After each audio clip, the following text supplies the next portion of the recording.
Okay, guys, welcome to our Friday night huddle. Friday night huddle. Welcome to our Friday night huddle, everyone. How's everybody doing today?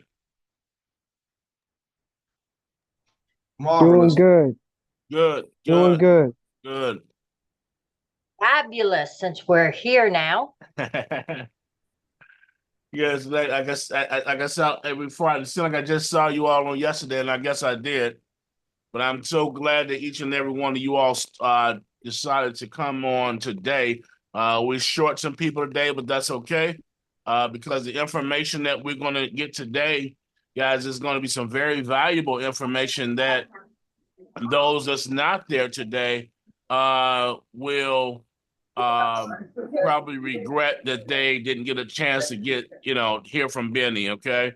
So we're going to hear from two people today. We're actually going to hear from Benny, and then we're going to also hear from Malik today. Okay, so Benny is actually going to handle our subject to training, and we're going to talk about how to obtain properties utilizing our subject to method and financing. And Malik is going to then follow up, and he's going to give us a brief synopsis on how we actually penetrate networks and tap into people utilizes different systems, okay, and sites and things of that nature. And I'm going to let him do his presentation as well. Okay, so we've got some great information that's going to be shared today. So I would suggest that each one of you all really take notes, okay? Take notes today because this is a way for you to obtain property without you having to get a mortgage or without you having to have a lot of money. This is a subject too. This is how you obtain real estate in another fashion. So, like I said, Bennie Miller is our expert. He's been around in the real estate industry for some years now. He's done the subject to type financing deals. And I'm interested to picking his brain today as a student of the subject too. Okay. Then I'm interested in hearing what Malik is going to share with us on how we can take things like this subject to and penetrate into the market. How do we tap into people, whether it be this or whether it be for like things like the workplace wellness? He's going to give us a demonstration. So, are you guys ready for the subject two training? Yes, sir. All We right, ready? let's rock and roll. Let's Miller rock and time. roll. Let's get some knowledge. So, Benny Miller, Yes, sir. you're up, man. Come on, teach us Okay. about this subject too. Okay. Thank you, Mr. Mo, for the Friday night huddle. And I'm going to try to give some information to each and every one of us in reference to purchasing property subject to. I am a real estate broker right here in the great state of Virginia, and I've been in the real estate industry for 35 years. I know that seem like a long period of time, but I had my real estate license for approximately 8 years before I retired out of the military. And Mr. Andre Turner, which is on the at presentation right now as we speak, he can contest that I was doing teaching classes in reference to real estate while we were stationed in Korea. So I am very attuned of giving information, and I'm going to try to do my best to give the best information I can in reference to subject two tonight. I do have experience in reference to doing these type of transactions in the past. So I'm going to try to stick right to the PowerPoint presentation.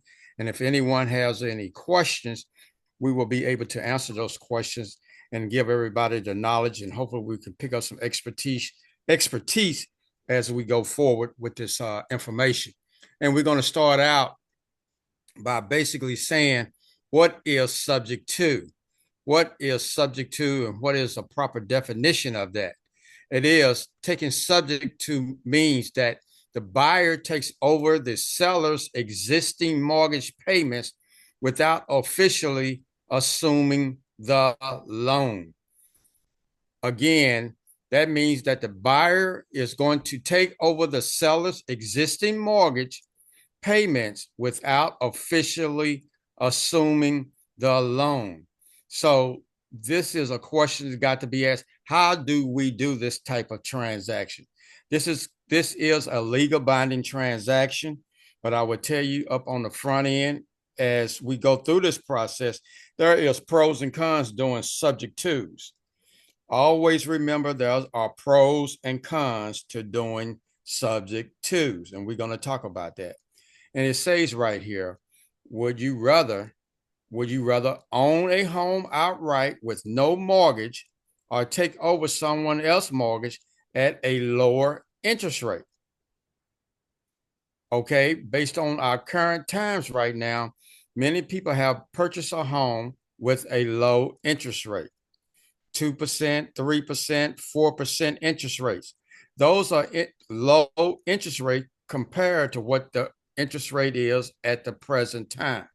Now, when we talk about subject twos, a lot of times we are talking about residential properties, but subject twos can work for commercial properties also. But right now we are kind of focusing on that residential market in reference to subject twos. So if a seller is in a distressful situation and he's in a bind and he needs to get rid of the property, a lot of times property may be going into a foreclosure situation. So, and he needs to get rid of this property or get the mortgage payments caught up fairly quick. So he can do this by structuring a subject to transaction. Okay. What is a subject to real estate contract? A subject to contract allows a buyer to purchase a property subject to the existing mortgage without a formal assumption. Okay. So this is basically what they're saying. This is going to be a transaction that's going to be put together with a seller and a buyer. Now, if you don't have the experience, knowledge, and expertise to understand how to put this transaction together, you need to seek out professional advice. It's starting out more than likely with a real estate agent, i.e., or real estate broker, because the transaction must be written up in a legal format for you to do a formal assumption of subject to. Now, saying that, you also need legal advice to know how to put this transaction together from a legal standpoint. That is very, very important with subject twos. All attorneys do not understand subject twos. It's very important that you interview attorneys that have experience putting together a subject to real estate transaction. And they can be easily found in all municipalities, all cities. And here they're giving an example of a subject to, and it reads, John owes $150,000 on, wait a minute, one second, y'all. I got this. Wait a minute. Mo, I just lost. Well, no, I didn't. 1 second. You got it? No, I just lost it, Mo. That's okay. Well, while you're looking for it, John owes $150,000 on his mortgage. I got it. I got it. I got it back. Okay. John owes $150,000 on his mortgage, but is struggling financially. His house is worth $200,000, and he needs to sell this property quickly to avoid foreclosure. Sarah, a real estate investor, offers to take over John's mortgage payments subject to the existing loan. And they're going to structure this transaction to be the purchase price $180,000. Sarah takes over the mortgage of $150,000. So right there, we have $30,000 in equity that Sarah is going to give John for the property. Benefits to John. He avoids a foreclosure and receives the cash. Benefits to Sarah. Acquires the property with a new loan, with no new loan, with no new loan. Now, is this a good transaction? I'm asking y'all, is this a good transaction for you? Yes. I'm assuming that probably the additional $30,000 is the amount that he's behind on his loan, correct? Possibly he could be $10,000 behind. So But you'd be agreeing to, He owes 150. okay, so you're offering him more, you're offering him more than what he owes then? Right. right. The equity position is 200. So that's a $50,000 equitable position in this deal.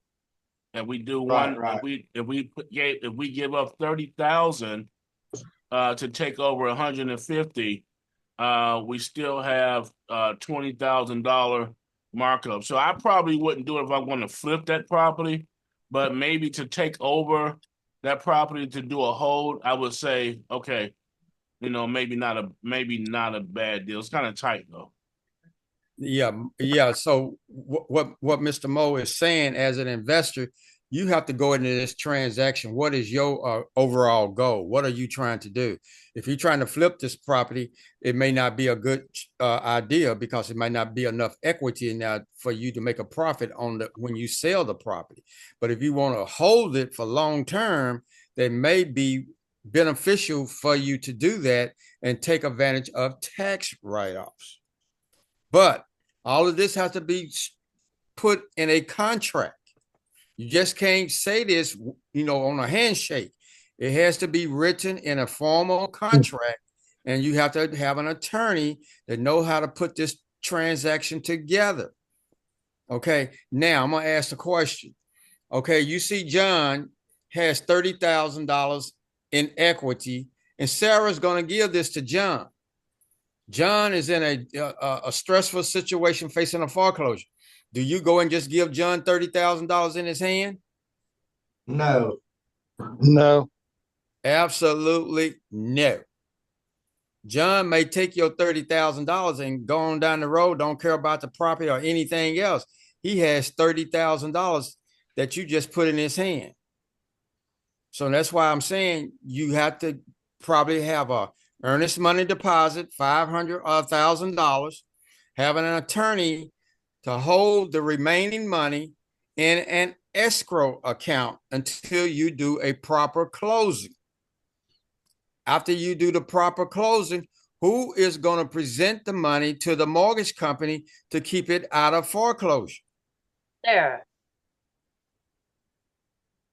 Okay.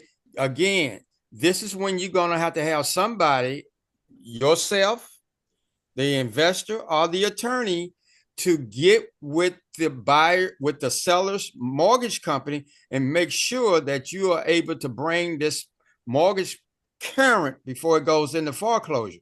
Because once that property hits the foreclosure attorney's office, these fees are escalating daily. So you just can't go ahead. So Benny, Yes. okay. So what will all lenders do an assumable mortgage? That's a great question. When a seller buys a property, he has a deed of trust. The deed of trust is assumable if the investor can qualify. Okay. Now, if the investor cannot qualify, that's why you do subject to. But in accordance with the deed of trust, there is language in the deed of trust that the lender can call the note due payable in full if they are aware that they did some sort of transaction outside of the deed of trust called the subject to. Now, will the lender call the loan in and want all his money up front because of this transaction y'all doing in the back? 90% of the lenders don't care. Long as the lender gets his mortgage payment on a monthly basis on time. That's what's important. All right, now, if you're not assuming the mortgage, what keeps you from not paying the mortgage and the original seller is still stuck with it because it's still in his name? Thurman, that is an absolutely great question. This is where you got to have somebody with experience and expertise that know how to put this transaction together. Let me give you an example. What I mean by that. Okay, you got a seller, you got a buyer. This attorney that I had here in Virginia, this is what he did. He made the seller and the buyer open up a neutral bank account. A neutral bank account with both of their names on the account. The buyer had to put the money into the account, the bank account. The seller had the right to go in and verify that the buyer was making the mortgage payment or putting the money in the bank, and the mortgage company was automatically debiting the account for the mortgage payment on a monthly basis. That's how everybody was on the same page, knowing that this mortgage payment was paid. Right. My question is, if you're the seller and you decide not to make those payments, the seller is still on the hook for that mortgage because you did not assume it. Oh, hold up. Remember what I said? The buyer is putting the money in the mortgage into the bank account. The whole 150,000? No. He's putting the monthly mortgage payment in there. The monthly mortgage payment. Oh, well, my question is, what if he does not? When does not, he stopped making the mortgage payments. Once the property is paid for, the buyer pays it off or the buyer sells the property. See, all this got to be, like Thurman, like you saying, all this has to be discussed on the front end. You just can't go into this blind on the assumption of what's going to happen 1 year, 5 years, or 20 years down the road. It all has to be explained.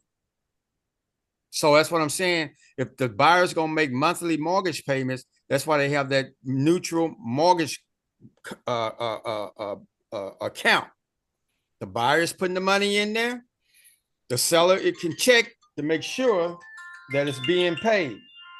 But there's really no guarantee that the buyer will continue making the payments. So that's what I mean by this is risk.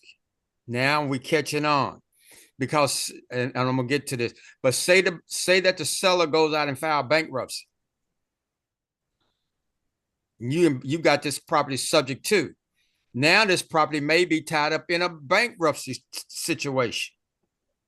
But you can put out $30,000 of your hard-earned cash on the front end based on this subject to transaction. Now what's going to happen? how do you prevent that? Can you have them sign an agreement that they won't file bankruptcy? How do you protect against that? You can't protect yourself against that. That's what I mean by the risk. You can't protect yourself against that. That's the seller's right to file bankruptcy. A Chapter 13 or a Chapter 7. Even if they've already executed a quitclaim deed to you, they can still No. He has not executed a quitclaim deed to you on subject to. It's not a quitclaim deed. The property is still in the seller's name by law. Y'all did this transaction on your own between the seller and the buyer. But I thought that was normally. I thought that would normally be. I thought the subject twos was normally achieved by a quitclaim deed, though. No. Okay. No. The seller is still obligated for that mortgage, even though y'all haven't done this transaction outside of the deed of trust. Okay, I'm gonna move on a little bit here. Go ahead. Okay, what I was going to ask. So, if the seller has the loan, can the buyer couldn't file a second lien on the property? They couldn't execute like a quitclaim, then go and file it as a second lien. Okay, remember. Okay, say you go file a lien on the property because he went and filed bankruptcy. Now you're going to alert the mortgage company that you filed a lien against the property that they not even aware that y'all have done the subject to. Right. Yeah. No, and I understand that, but I mean, going back to your previous discussion where you said that, 90% of them don't care as long as they're getting their payment. You know what I mean? Yeah, but now So I guess that's open to debate, I guess. yeah, but now we get into legal legalities. Now the mortgage company want to protect their interest with the property. But then the Right. mortgage company can't touch the property because the homeowner, the seller, has filed for bankruptcy. So he's under the seller's under the bankruptcy protection guidelines. So if the seller files bankruptcy, is the buyer obligated to continue making the payments to the seller, or No, put it into the bank account for when the bankruptcy is over? no. That's called a breach of contract. It's a breach of contract. That's why all that language got to be spelled out on the front end with an attorney to write. And the reason I'm saying attorney so much, because I'm pretty sure it's where everyone's in Florida or wherever you're at. Attorneys in the state of Virginia, the only one can write contracts. That's why I'm saying that. Can I help out with this a little bit? Mm-hmm. So, like, I've built good relationships with the title companies around here, and they're solid people. They live about 5 minutes from me, but I'm in Ohio. I go to them when I first started doing wholesaling and stuff, because there's all these different get rich quick. Hey, meet me at the Holiday Inn at the Salon C or whatever, and you got like 100 people, and they want to sell you this package where you get a contract. It's like 17 pages long or whatever, and it's a wholesale deal. I got mine down to one page. There's no copy. There's no fine print or anything like that. They've been checked out by the title company. They work, and it's layman's terms, simplified. There's not all this, legal mumbo jumbo. And I didn't have to pay them anything. They took it out of the deal that we did. They got their closing costs money out of that. I said, hey, man, look, I want to keep dealing with y'all. Is this contract good enough? And he said, yeah, it looks good. I would change this word to that, and I would change this right here to this. And I actually got one signed tonight. I'm getting ready to post it on Facebook. I got another wholesale deal tonight, so thank God for that. But the title company will help you out because they are the people that will find out if there's a mechanic's lien, because there's a few things that go with that property: the water bill, the taxes, and a mechanic's lien. If that person had some John Doe dude paint the house and he didn't get all his money back in 1984, and he's like, I'm gonna get my money, and he's gonna sue him for the $1,200 he didn't get paid. That $1,200, even though it was in 1984, never got satisfied. So that mechanic's lien is going to go along with that $1,700 water bill that I just found out tonight. My seller told me that he's like, I got about $1,700 in the water bill because I had some renters and they didn't want to pay it, so I just let it go. I said, that's going to come out of your profit at the end of this deal.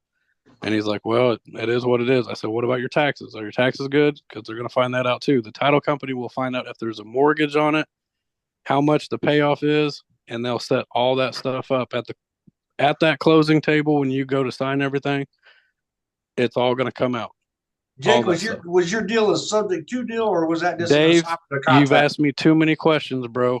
That's a wholesale deal. I'm just kidding. What'd you say, Dave? No, I was asking, is that a subject to deal, or was that just a wholesale deal? Any deal. If you buy, well, no, yeah, I understand that, but I was just 5-year-old house. The wholesale deal I got on paper tonight. He told me that he's got a $1,700 water bill that he knows of. He said his taxes are good.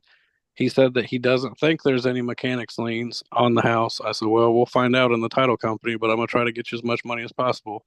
He signed my assignment contract, and now I have to sell it for more than what I'm going to get him. He's going to get at the least what he signed on that paper tonight.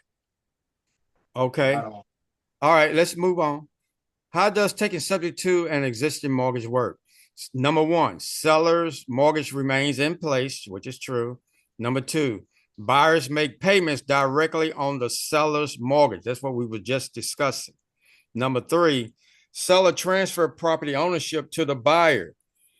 That's done legally with a contract at a transaction with the closing transaction. Number four, lender is usually not notified.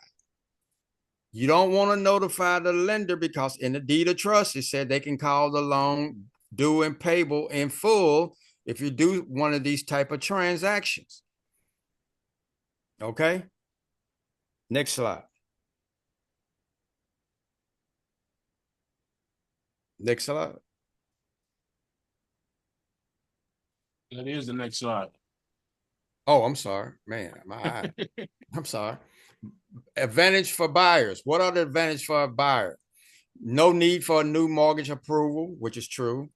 Possible lower interest rate, minimum closing costs, opportunity to take over equity, which is true. But you got to have all this language spelled out. I'm going to keep saying that. You got to have this language spelled out. Just because it's equity there, who, the equity belongs to who? If you don't spell it out and you get in a legal binding situation and you have to go to court, it still may belong to the seller, not you, the buyer, if it's not spelled out. So the lender don't need to approve this, basically. No, you don't want to go to the lender with a subject to. So No. and subject to, and that respect then works on with every deal. I mean, almost. I mean, without the approval. Right. Even if you're doing a wholesale transaction, you don't want the lender don't need to know nothing about that.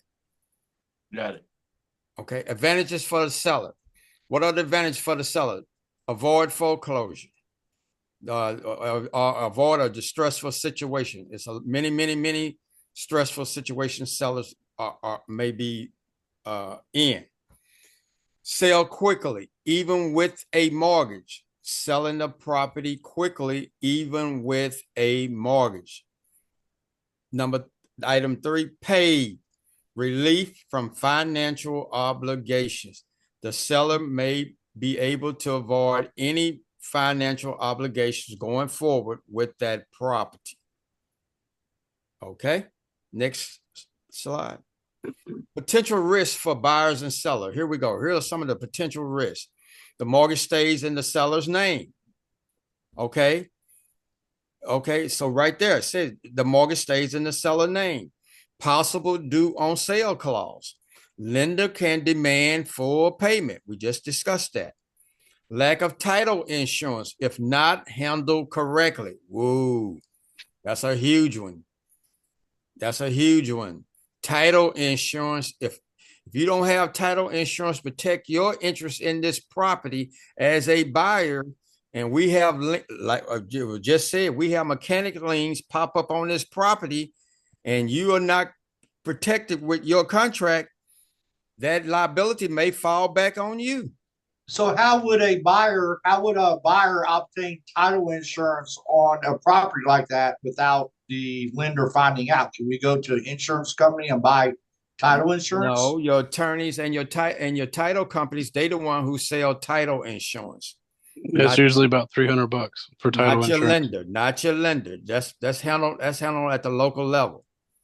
It's worth it. The $300 is what it is in Dayton. So if I was to buy a subject to property, I can put title insurance on it with nobody knowing? Yes. You're right. Okay, great. Okay, mortgage remains on their credit. Okay, mortgage remains on the seller's credit. It doesn't go on the buyer's credit because why? That mortgage is still in the seller's name. Okay. Liability if the buyer fails to pay. If the buyer fails to pay, that's going to fall back on the seller.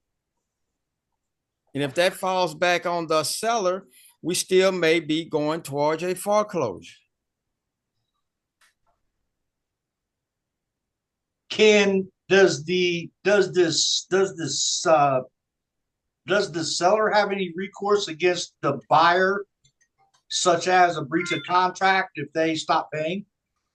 1 second, y'all. Just 1 second. Give me 30 seconds. 30 seconds.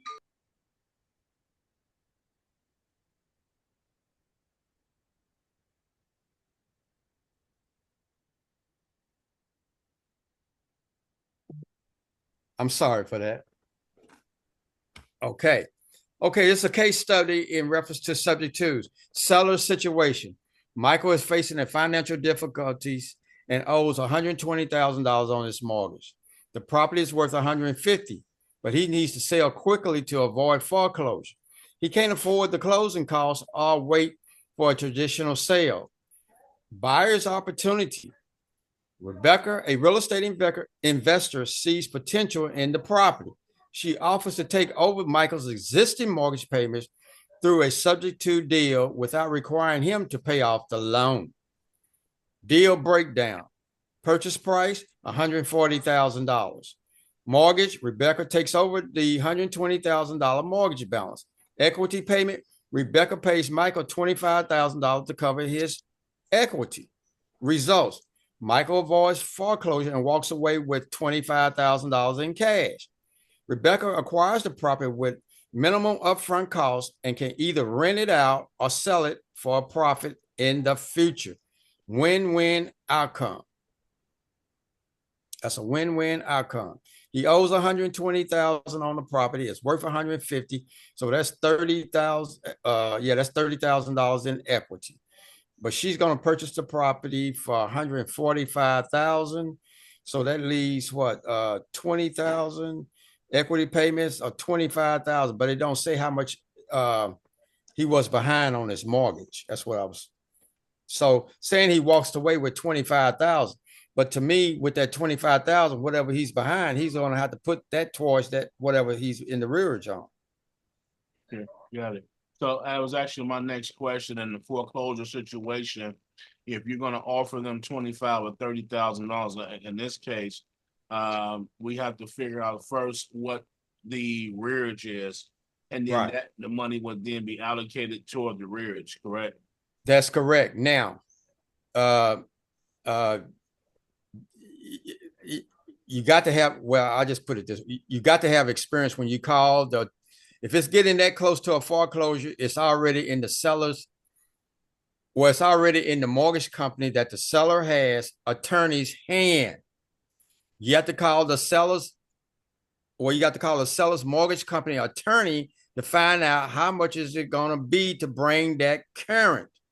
They're not going to take the only way you're going to be able to bring the money to the attorney is by a certified check. You can't run in there with a personal check. They're not going to take your cash. I would not leave it up to the seller to go to the attorney's office or whoever's doing the foreclosure to bring him the money.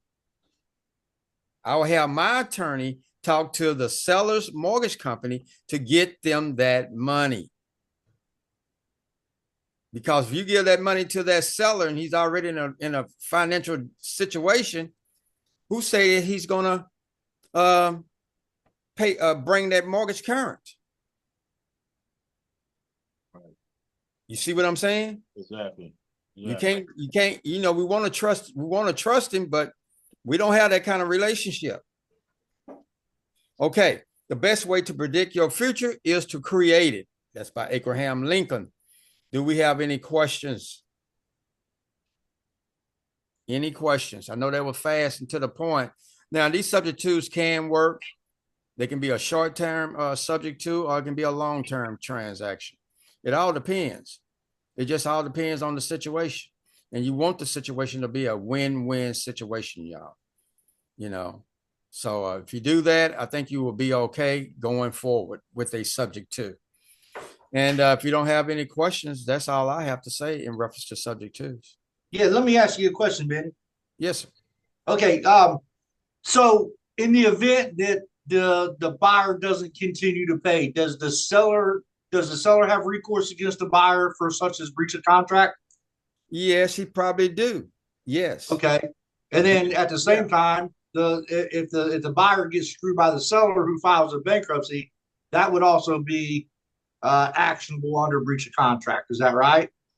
Or no? I'm going to say yes, but remember what I said on the front end, have your attorney put this transaction together. So you're always going to have to fall back on legal advice. Yeah, absolutely. Get the proper answer. Everything documented, but then written out. But let me kind of say this. It's one thing I learned being in real estate, doing any kind of real estate transaction. Yeah, we can get into breach of contracts in these transactions. And an attorney told me this long time ago. Why are we suing the seller?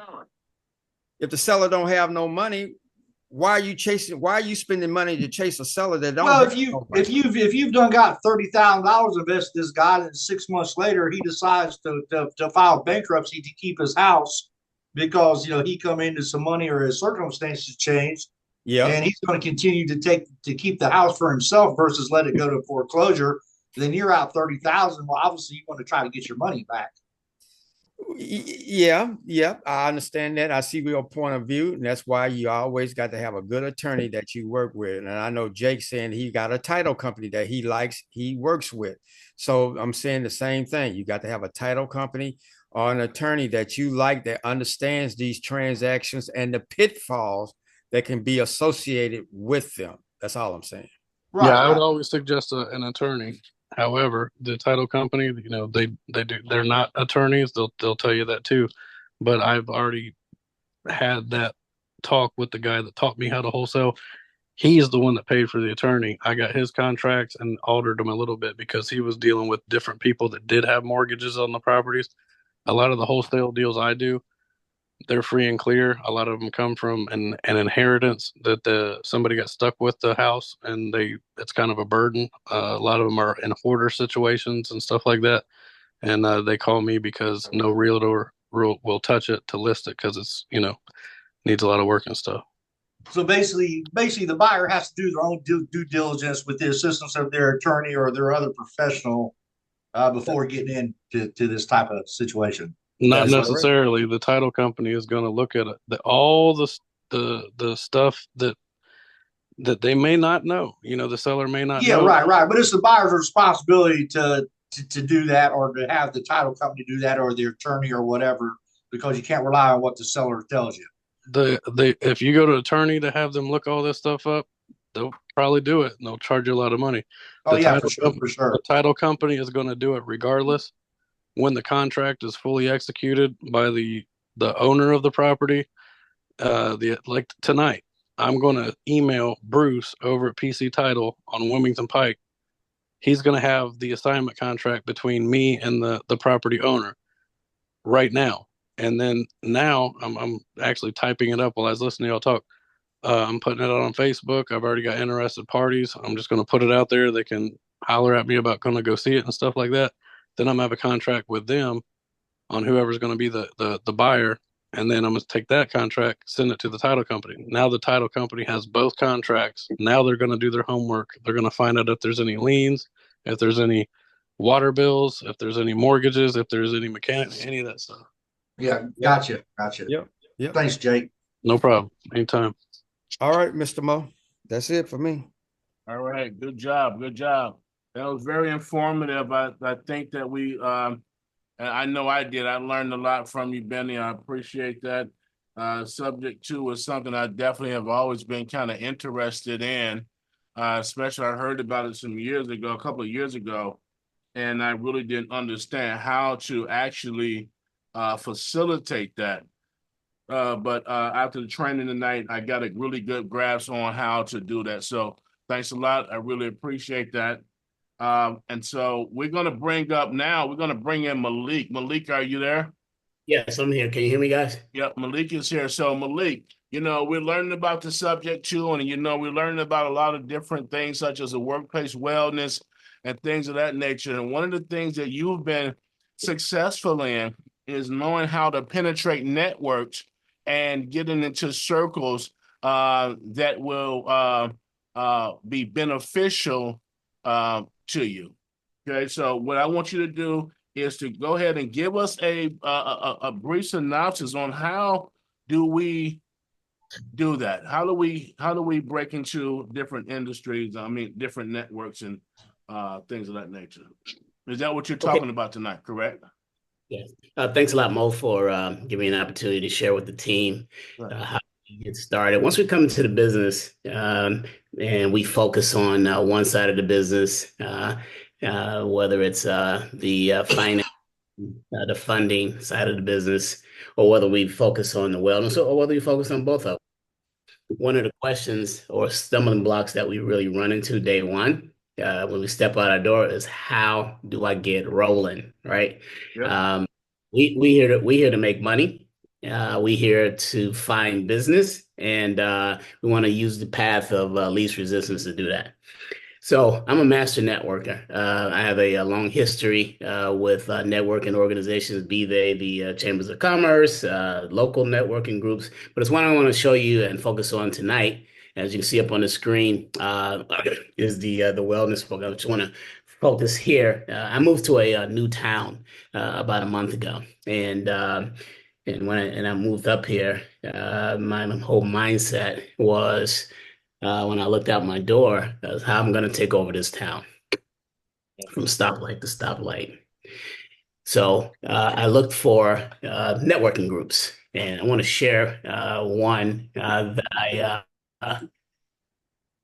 will recommend to each one of you. This is a national organization, meaning that everybody on this call has several of these organizations in the town that you're in right now, right out of your front door. And I'm going to prove it to you. This is the biggest, it's the best in the country. It's called Business Network International. They're well organized. They're very professional. These are groups that you will find in your in local chapters in your city. Some of the cities have 5, 6, 7 of them, right? So if your team, if you're building a team, which you should be building a team, I have 4 or 5 members on my team right now. This is an excellent recruiting mechanism to even find more team members. Then you should be looking for organizations like this. And I'll take a deeper dive and show you how you can get started on this right away. I want to take up a lot of your time here because we had an excellent presentation and the core that we went over earlier. Now, Business Network International. The guidelines to this, there's a fee to get started with them. Usually runs about $500 or $600. I used to have a national credit repair franchise back in 2014. I joined this organization, and I got my investment back day one. I made money with them over and over and over again, and still I get calls. Can you do my credit, right? So essentially, the way this works, they meet just like a job. They have 2 meeting mechanisms. One is a required meeting once a week. This particular one that I went to, I'm going to join next week. They meet Tuesday morning at 7:30 and a hard stop at 9 o'clock. In that meeting, they go over each individual's business and what they turned in to others in the group in terms of how much in terms of referrals. For example, there's a commercial lender. There is a HVAC person. There is a chiropractor. There is a banker. That banker stands up and says, such and such business in the group referred to me a customer, and I was able to close $1,000. That kind of stuff, right? And this goes on and on. This particular group has 45 members. You'll find that that's around the average. You might find some that have 60, 75 in it. And you might find some that have, 25 to 40 in it. But well-structured, well-organized. The sole purpose of this group is around a theme called Giver's Gain, meaning that the first question I ask when I meet someone, even if it's on the street, is how can I help you grow your business? That's the give, right? With that theme, you're going to get business back from them. You're going to get referrals back from them. If you're always asking for someone to help you in your business, you're not going to get anything, right? So we want to give, and the mentality is, how can I help you grow your business? Then they're going to help you grow your business. That's the way that works. Now, so the essential part of this is to go out and get referrals to help all these businesses inside that group grow their business. And on your behalf, you have 44 other people in this particular group looking all week long for leads and referrals to grow your business. There is each meeting has 2 presentations a week on different business seats in there. For example, the commercial lender gets 15 minutes to talk about their business, and the banker gets 15 minutes to talk specifically about their business, and they rotate that around on a weekly basis. The other thing they do that is great. You're required to do what is called one-to-ones. So out of that 45-member group, you are to schedule one-to-ones with a particular different business owner or business entity that's in there, and you spend 30 minutes talking about your business and what's a good referral for you. They spend 30 minutes talking about that. You can do it over coffee, you can do it over lunch. I suggest that you just do it over coffee. You don't want to get into expensive having lunch, on and on with these people, and you're eating food and ordering food and getting distracted. The other good thing about this organization, they'll let you come a couple times to just check it out. And when you come, like I went last Tuesday, I get a chance to stand up and do my 30-second pitch. Hi, my name is Malik Aziz. I'm with G2 Global. We are in the wellness space. What we do is we are able to save companies 40%, up to 40% on their it just split my mind real quick. 40% on their and then I said a good referral for me would be Gordon's Manufacturing. I would like to meet the CEO or the HR director. Malik Aziz, G2 Global. I'm glad to be here. And I sit down. So after the meeting, the commercial real estate lender, she came up to me and she said, I got a couple referrals for you, right? So already, before I even joined the organization, I got business. So I set up a meeting with her, a one-to-one, and she says, oh, by the way, there's another organization that's even bigger and better that I want you to come with me as a guest next week, and that's the Ocala Chamber of Commerce, right? Nothing but a whole room of 200, 250 small business people doing the same thing, sharing business cards, sharing referrals, helping people grow their business. So BNI, I will send Mo the link out and they'll be able to forward that to the group. The way this is, you click on find a chapter in your local city, and essentially what happens, you fill out your information and this pops up. You put in your zip code, your information, your name and the email, and this comes back. Now, this is within my radius. There's 1 group, 2 groups, 3 groups, 4 groups, 5 groups, 6 groups, 7 groups, 8 groups, 9 groups, 10 groups, 11 groups, 12 groups, 13 groups. There's 40 groups who want to give me business right out of the front door. We can build our teams, and we always have a place to send our team members to any one of these groups. For example, if I'm at a group called BNI Fortune Advocates, who has 50 members, and I'm holding a seat that is the wellness seat, he can go over here to BNI Wealth, join that group, and hold the funding seat, right? It's 1 seat at a time. Can't duplicate seats. And we can do this on and on and on and on. In your city, and this is a small city, I mean, there's 60,000 people there. Even though there's a lot of business up here, as you can see, there's people making money. In the group that I went to on Tuesday, Rainmakers, each seat so far this year has gotten $129,000 worth of business referred to them. That's fantastic. I want some of that, right? So this is the easiest way for us to, day one, to expand our business, build our relationships right there, right out of your front door in your local clientele, meet people who are trying to do the same thing you are. They're going to help you grow your business. They literally are going to help you grow your business by giving you referrals. Just by joining this organization for $500 or $600 a year. That is exceptional. Last thing I want to show you, I talked about the commercial lender who scheduled a one-to-one with me. She's going to pass me business. She's the commercial lender. Guess what? Commercial lender, right? She lends to businesses. So she has our decision maker.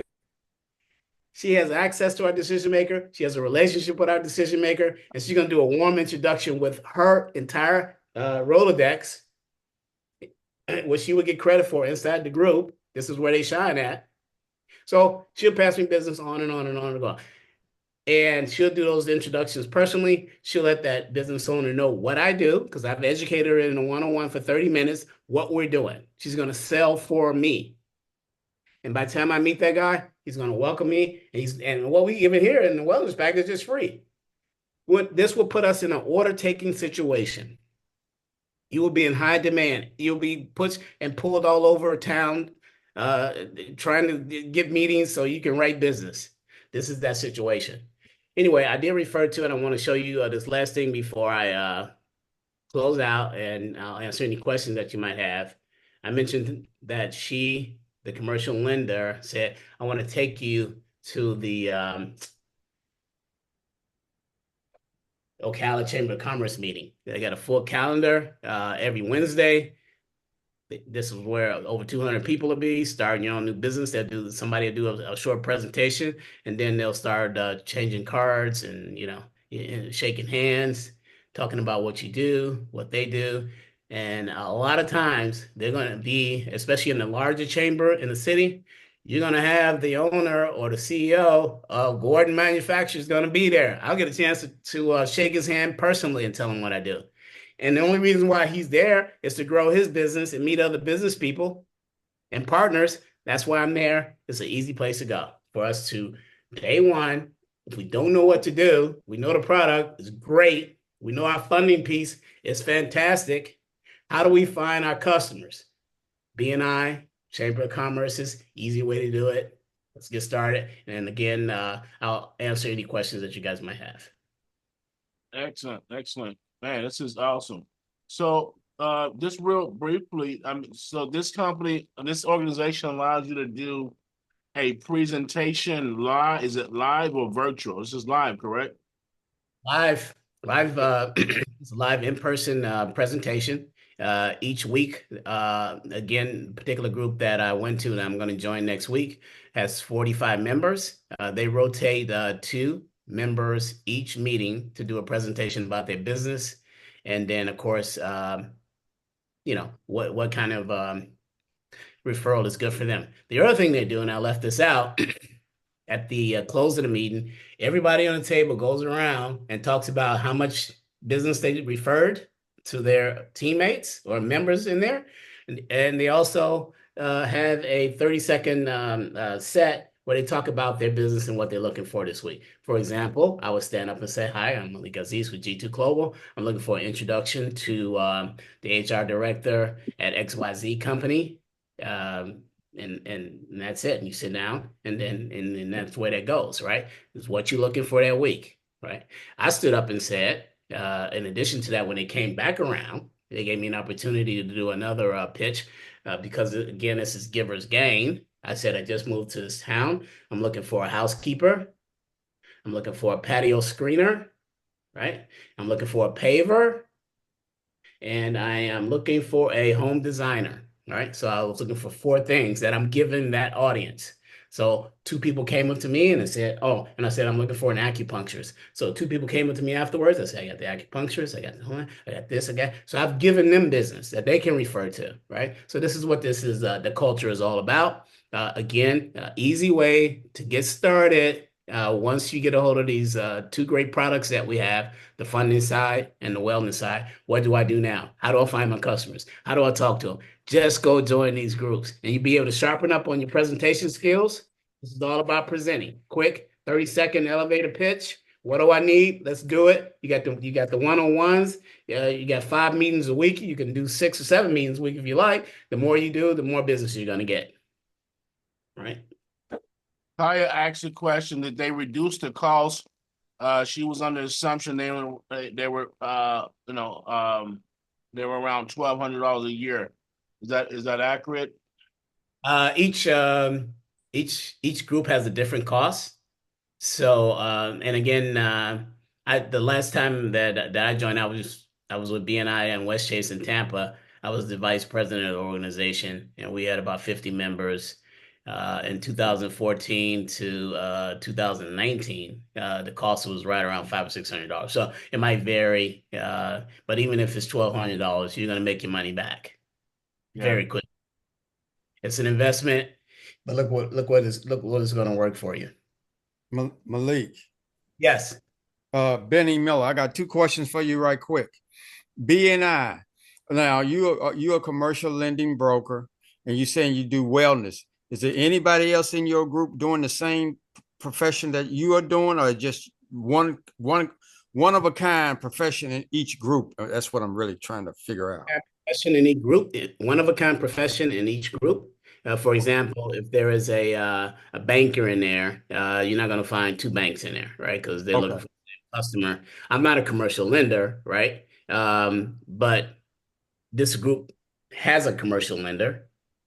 I'm taking the wellness seat. Nobody has a seat that I have. Okay. Right? You going in there with a specific niche. I got Yes, you. Okay. exactly. Okay. That's number one. And number two, you said you go around to different groups, organizations to do your pitching or what? I didn't understand that.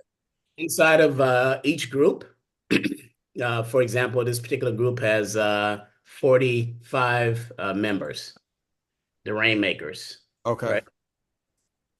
Each meeting day, which they meet every Tuesday from 7:30 to 9 o'clock. During that meeting, two different businesses out of the 45 will be able to present for 15 minutes each. So Wow. your turn is going to come for you to have an opportunity to pitch once you're on the calendar. Okay. Follow me? And the other thing too, Benny Mo, is that you raised a specific question about if I have the wellness seat and I do a one-to-one with a banker in there, right? I can't talk commercial. I can't say, oh yeah, oh by the way, we also do commercial lending, right? Now you stay within your lane. Okay. Okay. I got you now. Stay Yeah, fair. Pick a side, make money. I just looked.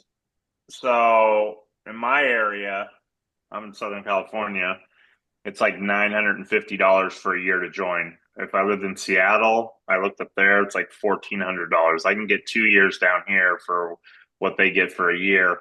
But like even just in Anaheim here, there's a 25 member count and it shows the members here. I mean, you got advertising and marketing, legal accounting, real estate services. I mean, there's every kind of business in this group, just this one little group. This is a great resource, Malik. Yeah, I highly recommend it. I've tried, true, and tested. It's not something I just looked on the internet and say, "Oh, this looks good." I made money with these people. I'm going to make money here in Ocala. I'm excited about it. And when you come to a new town, nobody knows you. You have that takeover mentality. I'm taking over this whole place, and I'm going to use BNI to do it. Yeah, there's a ton of businesses right here I'm looking at just in this one little group. And remember, inside the group, you join the group. There's business inside the group for you to take an order. I mean, you meet with there's business owners in here. There's a guy who owns he's a manager at an IT company. I said, how many people you have working for an organization? He said 25. I'm setting up a meeting with him. That's an order taking dude. He's inside the group, right? Layup. So we can nickel and dime all the way to 1,000, and then let's start on our second 1,000. And everybody knows what it looks like on 1,000. That's over 14 grand a month coming into your bank account. So yeah, that's awesome. Yeah. Excellent. Thank you, Malik. I really appreciate that. Oh man, we've had a powerful call today. Can you unshare your screen for me? We've had a powerful call today. From talking about the subject too, and you just plugging into a network like BNI. I don't know how many of you all have heard about BNI, but that was definitely some great information. My question to you, Malik, is I'm down in Florida as well. So if I wanted to come and join the BNI organization, I cannot come and join and bring the workplace wellness as well. Is that what it is? I have to have something totally different, correct? In your group you're in Riverview, in the Tampa Bay area, they probably got about 30 to 45 of these BNIs, right? Oh, okay, got it. Okay, you pick one, and you take that seat. Got it. Yeah, it's per group. I mean, there's like right in LA, there's like hundreds and hundreds of these. I can't even. Yeah, there's different chapters. Like this one has 15, but I've seen ones with 50. But there's like in my area, there's an ungodly amount of them. Good. Okay. Yeah. Any questions about this, guys? You can take your your mic's off of mute. This is we've got some powerful information. Now, any questions? And yeah, while they're searching for questions, let me just reiterate something. When you're inside this group, they're like a family, right? They know what you're there for to grow your business. Let's say I'm meeting with a banker of a tier 2 bank, right? Who has a footprint only that's regional. I'm doing a one-to-one with that person. I will tell them at the end of me describing what we do, how we do it, what our processes are. Give me an introduction to the HR director inside of that bank. They might have 300 or 400 employees. She's more than obligated through the culture of this process to give you that referral, warm introduction, and you right in front of that person. And I got to tell you something that I think it's a great. We have the product to really match BNI to really exploit this. They want to give you the referral too because they're going to come back and tell you. You're going to tell the group that you got this business from them. It's like a symbiotic relationship, right? Yes. No, that makes sense. They log in all of their business that they refer, business that they have received from the referrals, the one-on-ones that they took. All that is a required login on an app.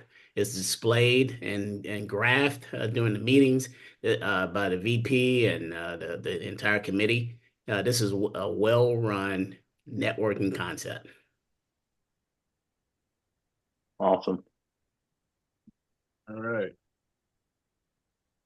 Good. Yeah, I think it'd be a great way to get workplace wellness out there for sure. Because you're tapped into all these businesses, but then the other members in your chapters are all tapped into the businesses too. So it's probably a perfect product, like Malik said. It's a no cost product. Yeah. Very good. Any questions or comments? Good work, guys. Good work. Yeah, definitely. This was very informative. Okay. All right. So we're 2 minutes over the hour. We thank you guys for showing up on this call on our Friday night call. This is recorded. I will have it uploaded tonight. So you will see this in your on your alerts and notifications. If you have not subscribed to the G2 Global page, go to G2 Global Network on YouTube. Go to G2 Global Network on YouTube and make sure that you subscribe to the page so these trainings that we have will populate on the on your computer. Okay, your notification. And also I put the BNI link in the chat. Yeah. Click on that and grow your business, guys.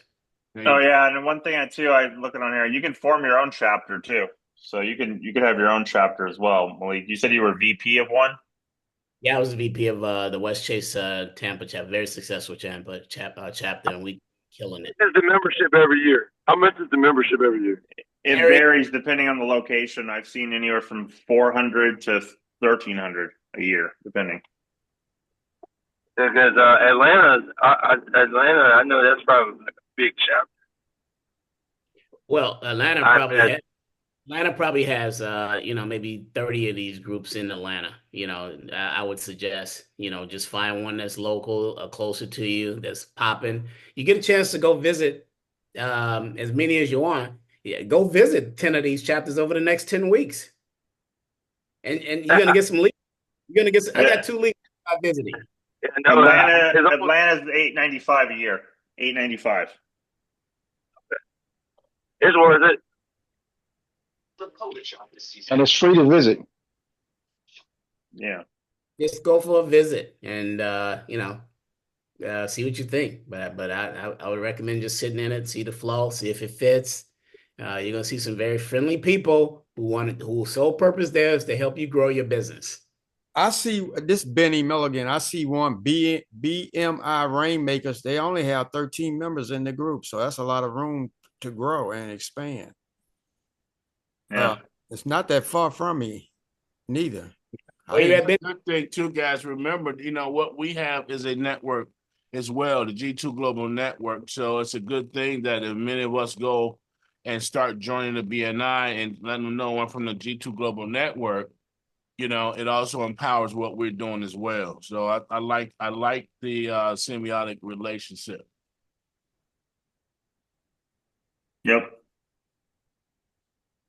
Okay. So with that being said, Great class, Mo, man. Good idea, BNI. good. I heard about this group a while ago. Free And business, man. Free business, free customers. Go get it. There you go. There you go. Thank you, Malik. Job well done. Thank you, Bennie Miller. Job well done, guys. We're going to go ahead and wrap this call up, and then we'll go into the after hours. But once again, every Friday, thank you for showing up time after time and Friday after Friday. We will see you all on next Thursday training, and then next Friday training as well, guys. Keep on flying high. Remember to keep your wings up. And let's keep on getting at it. Okay. So salute.